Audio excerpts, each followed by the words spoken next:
Kumshi benta ban rakhi ya ka azadi ka Amrit Mahotsav kabadai ka campaign jong ka jingdap nyo phosam snem ka jinglai loi ka ri India ka office jong ka District Legal Service Authority Ribhoi District harangkat ka jinge trelang ba ka District Medical Health Officer Ribhoi District kalapalong ya ka one free medical camp hashnong that rang e Ribhoi District haga jingdon u District and Session Judge nongpo ubadairu u chairperson jong ka District Legal Service Authority kakong P. Sungkon, kabadai ka Special Judge jong ka Pokso, kakong IR Marak, kabadai ka Judicial Magistrate, uba BM Sangma, Judicial Magistrate, Dr. M. Imli, DMNHO Ribhoi District, uba Clifford Warjri, BDO Bhoirambong CNRD Block, bat kiwe officer.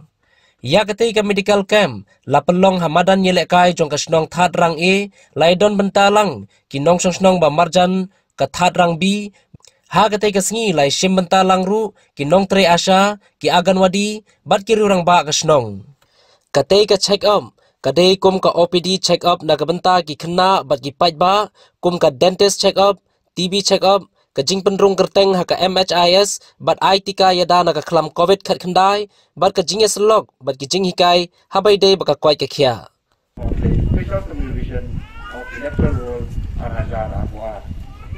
Jadi semua dalam ini program kalau belum kerteng semai, ya itu senang. Nanti kita senang jadi di Bangkok hak dan ada keseluruhan yang mengenai Januari Primary Com Nation Senang.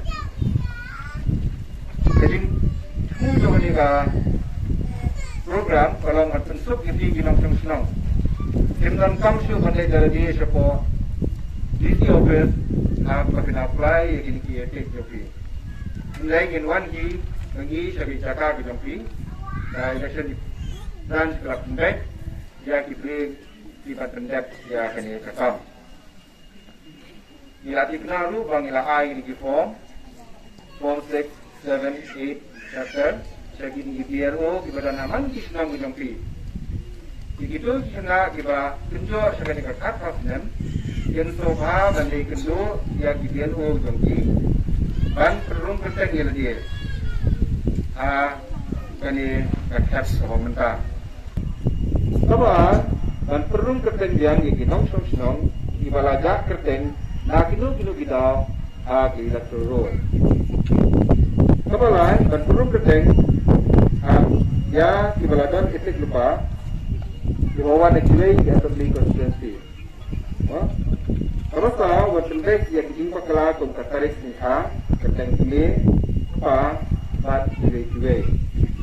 Terusan, bandara ikat kerjaan nak kue polling station sekue pan, ada juga kantor atau di konstitusi. Bagaimana beliau, bandara no kerjaan itu malam kelas. Tepat jadi dia lu penjuru jarang basnong, bagi bahaya bahasan ketencet. Saya dia lu agak baik batani. Nah tentu nama kata